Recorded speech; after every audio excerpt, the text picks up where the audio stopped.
All right, so are you ready to dive into one of history's biggest mysteries?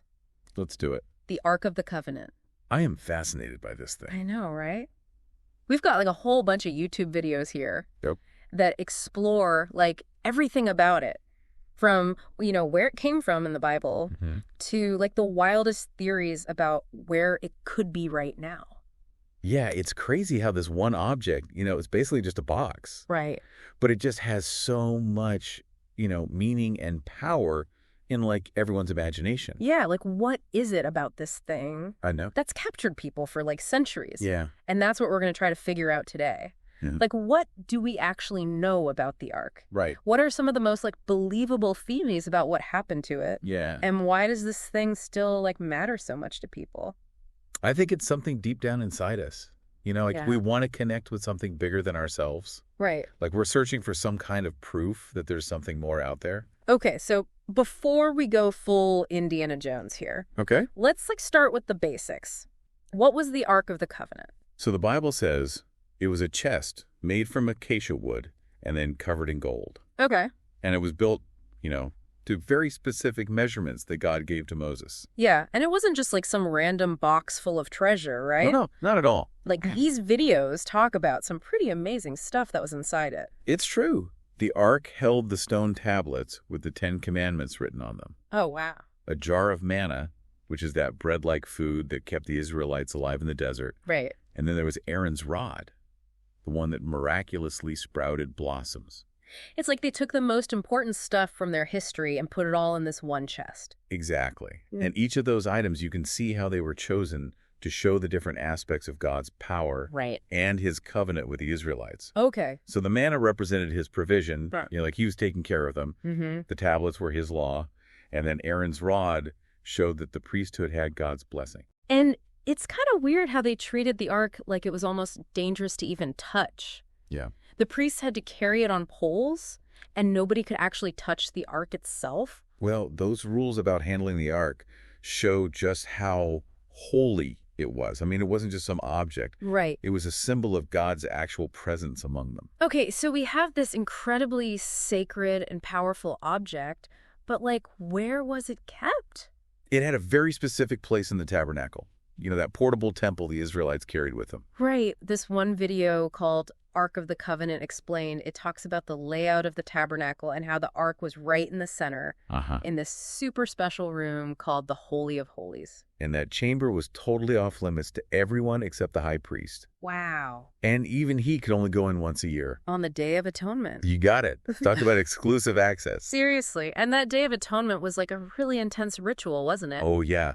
They would sacrifice animals and symbolically transfer all the sins of the Israelites onto a scapegoat. Right. Then the high priest would sprinkle the ark with the animal's blood as a way of asking for forgiveness. It really shows you how important their relationship with God was. Absolutely. And how crucial the Ark was in that whole relationship. But this brings us to like the biggest mystery. What happened to the Ark? It just disappears from the Bible. Poof, gone. And that's where all these YouTube videos start taking us down these crazy rabbit holes. Oh, yeah. There are tons of theories out there. Some say it was destroyed when the Babylonians attacked Jerusalem. Right. Others think it was hidden before that happened, maybe somewhere under the Temple Mount. Mm-hmm. And then there are those who think it's not even in Israel anymore. Like maybe it was smuggled out to Ethiopia. Right. Like that one video, does Ethiopia possess the lost Ark of the Covenant, keepers of the lost Ark? It goes really deep into that theory. He tells us. It talks about this princess smuggling the Ark out of Jerusalem, then this dangerous trip down the Nile River. Yep. And finally, it ends up at this remote monastery on an island in Lake Tana. An amazing story. It is, but is there any actual evidence to back it up? Or is it just a legend? That's where things get really interesting. Yeah, it feels like we're trying to put together a puzzle. Totally. Where like faith and stories are mixed up with real archaeological stuff. Right. And that makes it so hard to figure out what's true. Exactly. The video shows this explorer actually going to that monastery on Lake Tana Oh, wow. and talking to the monks who say they're the guardians of the Ark. So they're like the real-life Ark of the Covenant protectors. Right. But they won't say where it is, Of course not. which makes the whole thing even more mysterious. Yeah, and it's not just one place either, right? No, not at all. Yeah. Even in Ethiopia itself, there are lots of churches that claim to have the Ark. Really? And they all have their own traditions and stories. So maybe it's more about what people believe than about the actual object itself. It makes you think, doesn't it? Like, what does it even mean to possess something so sacred? Right. Is it about physically having it? Or is it more about a spiritual connection? A line of faith and tradition that goes beyond needing actual proof. That's deep. Okay, so we have Ethiopia, this island monastery, all shrouded in secrecy. But then there's this other video, Biblical Mysteries, Ark of the Covenant, that takes us somewhere completely different. Where does it go? To Egypt, during the time of Ramesses III. Interesting. And this theory says that the Egyptians might have captured the Ark during one of their military campaigns. Oh, wow.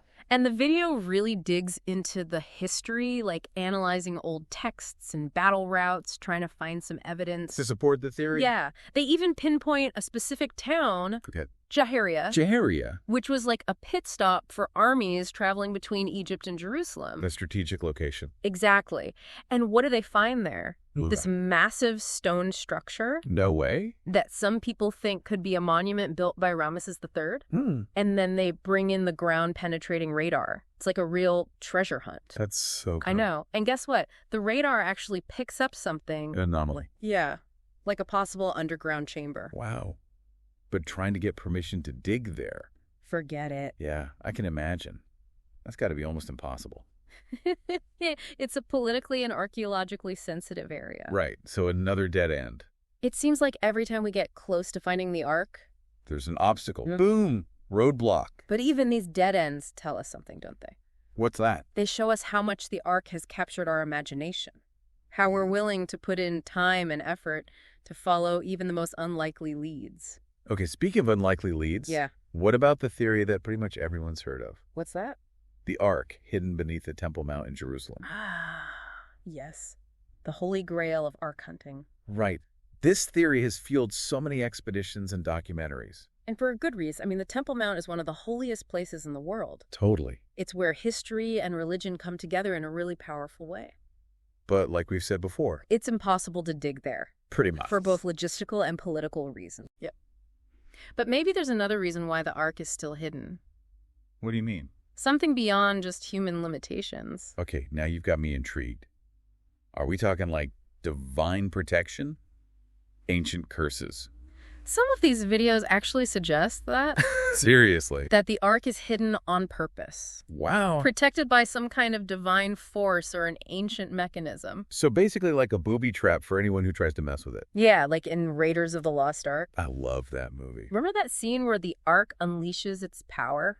Yeah, it's like this primal fear we have, this idea that some knowledge is too dangerous for us. Right, which brings up a really important question. What's that? Even if we could find the Ark, should we? That's a good question. Like, what would happen if we actually unearthed something so powerful? And who would get to keep it? Right. Can you imagine the chaos? The political and religious fallout would be insane. Totally. It makes you wonder if we could even handle such a discovery. It's almost like the Ark is more important as a symbol, a mystery that inspires our imagination and faith. Rather than something to be owned or controlled. Yeah, exactly. And maybe that's the whole point. You think so? Maybe the Ark is meant to be a question mark. Okay. A challenge to how we understand history, faith, and the divine. That's an interesting way to look at it. It makes you think about why people are so obsessed with finding it. Yeah. Like, what are they really searching for? Is it proof? Power? There's something deeper. What about you? What resonates with you the most in all of this? Honestly, I'm fascinated by how the Ark has become this blank canvas. What do you mean? Like we project all our hopes and fears and beliefs onto it. I see what you mean. Okay. Okay, but before we get too philosophical here, let's not forget that some of these YouTube videos go way beyond the normal theories.